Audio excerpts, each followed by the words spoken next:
பலி, இந்த பலியை பற்றி தெளிவாக அறிந்து கொள்ள வேண்டும். ஏனென்றால் பிதாவாகிய தேவன் சொந்த குமாரன் என்றும் பாராமல் அவரை எல்லோருக்காகவும் ஜீவ பலியாக கிருபாதார பலியாக கொடுத்தார் என்பதாகத்தான் கிறிஸ்தவத்தின் நம்பிக்கை அடிப்படையில் இருக்கிறது. இந்த அடிப்படையில் தான் கிறிஸ்தவம் கட்டப்பட்டிருக்கிறது. அப்படியானால் இந்த பிதாவான தேவன் அந்த பலியை தனக்கென்று வாங்கவில்லையா? தேவன் தான் பலியை ஏற்கிறவர் இல்லையா? அப்போ யாருக்காக கொடுத்தார்? மூன்றாவது ஒருவருக்காக கொடுத்தார் என்பது போல் சொல்லப்பட்டிருக்கிறதே.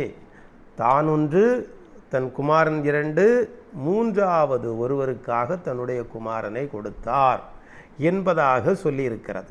இந்த விஷயம் உலகம் முழுவதும் ஒரு சர்ச்சையாக ஓடிக்கொண்டே இருக்கிற விஷயம். அவரே பலியை வாங்கினாரா? அது எப்படி?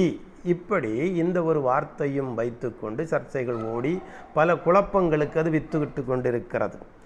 இதை நன்றாக புரியாதது வரை இந்த சந்தேகங்கள் தொடர்ச்சியாக தொடர்ந்து கொண்டே இருக்கும். என்னவென்றால், இந்த பலியை யார் வாங்கினார் அப்படிங்கிறதான் முக்கியம். சரி, ஒரு பலி செலுத்தப்படுகிறது, பலிபீடத்தில் ஒரு பலி செலுத்தப்படுகிறது. அந்த பலி செலுத்தப்படும் போது அந்த பலியில் இருக்கிற இரத்தத்தில் தான் அந்த உயிர் இருக்கிறது. அந்த உயிர் அந்த பலிபீடத்தில் 4 கொம்புகள் வைக்கப்பட்டிருக்கும். 4 கொம்புகளிலும் ஒவ்வொரு கொம்பிலும் இந்த இரத்தத்தை எடுத்து அதை தடவ வேண்டும். அதை தடவி ஆலயத்திற்கு உள் சென்று 7 தரம் அந்த கேருபீன்களுக்கு முன்பாக மேலேயும் 7 தரம் கீழேயும் தெளிக்க வேண்டும். இந்த இரத்தத்தினால்தான் சகலமும் சுத்தமாகிறது, எல்லாம் சுத்தமாகிறது. ஆனால் கருவறையை தவிர மற்ற எல்லாம் இரத்தத்தினாலே சுத்தமாகிறது. உடன்படிக்கைகளும் இரத்தத்தினால் உண்டாகிறது. எல்லாமே இரத்தத்தினாலே செய்யப்படுகிறது பலி. இப்போ வெளிப்படுத்தின விசேஷத்தில் சொல்லப்பட்டிருக்கிறது, ஒவ்வொரு ஜீவன்களை துன்பப்படுத்தும் போதும், பூமியில் இருக்கிற உயிர்களை துன்பப்படுத்தும் போதும் அந்த முத்திரை உடைக்கப்படுகிறது. முதலாவது முத்திரை உடைத்த போது 1ஆம் ஜீவன் வந்து பார் என்று சொல்ல கேட்டேன். 2வது முத்திரை உடைத்த போது 2ஆம் ஜீவனானது நீ வந்து பார் என்று சொல்ல கேட்டேன். 3ஆம் முத்திரை உடைத்த போது 3ஆம் ஜீவனானது நீ வந்து பார் என்று சொல்ல கேட்டேன்.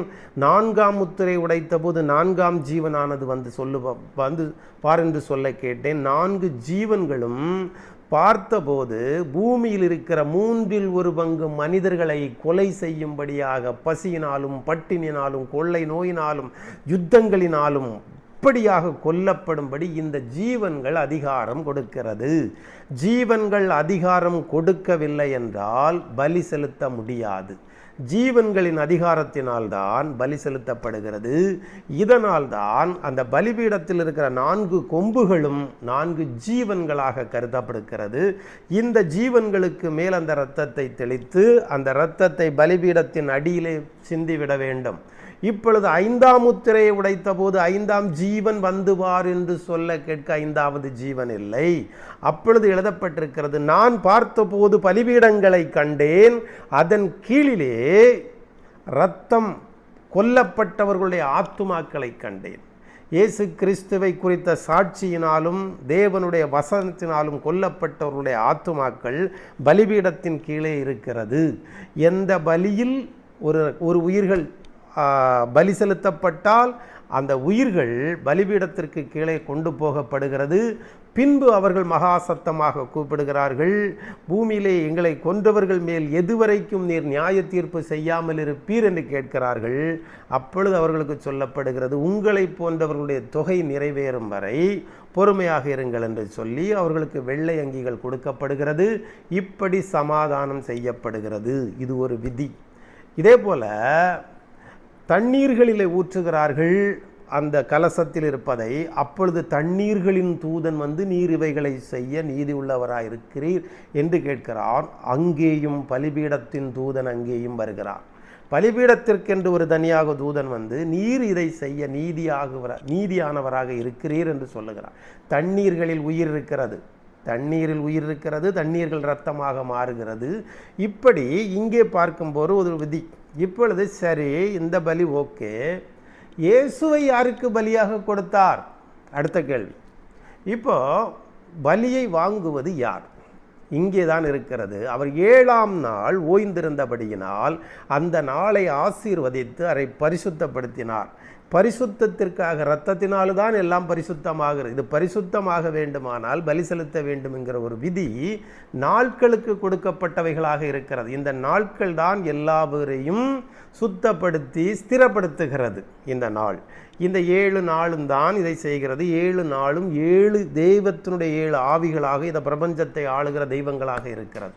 இவைகள் கையில் கொடுக்கப்பட்டிருக்கிறது. இப்பொழுது எகிப்தில் இருக்கிற ஜனங்கள் அங்கிருந்து நேரே இஸ்ரவேல் கானான் தேசத்துக்கு வருகிறார்கள். வரும்போது மோவாபு ராஜாவினால் தடுக்கப்படுகிறார்கள். தடுக்கப்படும் போது அவர்களை சபிப்பதற்காக ஒருவரை கூட்டிக் கொண்டு வருகிறார். அவன் பெயர் பிலேயாம்.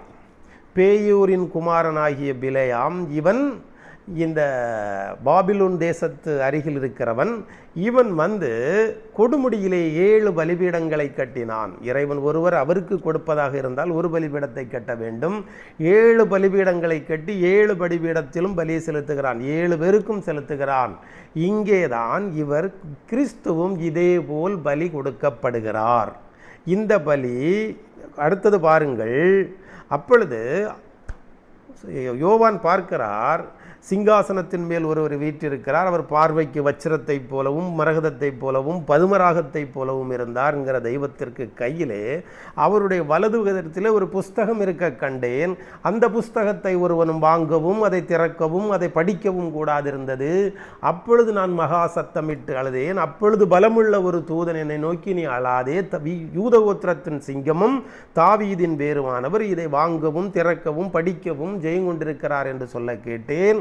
அப்பொழுது அடிக்கப்பட்ட வண்ணமாக இருக்கிற ஒரு ஆட்டுக்குட்டி, கழுத்து வெட்டப்பட்டு தொங்கப்படுகிற நிலையில் இருக்கிற ஒரு ஆட்டுக்குட்டி, அதற்கு 7 கொம்புகளும் 7 கண்களும் இருந்தன. இந்த 7 கொம்புகளும் 7 கண்களும் தான் இந்த ஆவி.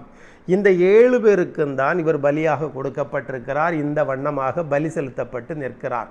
இந்த பலி செலுத்தப்பட்ட பிறகுதான் அவருக்கு பட்டாபிஷேகம் செய்யப்படுகிறது. 24 மூப்பர்களும் 4 ஜீவன்களும் சுற்றி இருக்கிற 1000-10,000 தூதர்களும் வானம் பூமி பாதாளம் எல்லாம் அவரை அங்கீகரிக்கிறது. சகல சிருஷ்டிகளும் அவரை அங்கீகரிக்கிறது. நீர் இதற்கு பாத்திரர் என்று சொல்லி அவரை ஒரு இளவரசராக பட்டாபிஷேகம் தெய்வத்துக்கு அடுத்த இடத்திலே வைக்கப்படுகிறது. இப்படி ஒரு சம்பவம் அங்கே நடக்கிறது. இது பலியினால் ஏற்படுத்தப்பட்டதாக இருக்கிறது.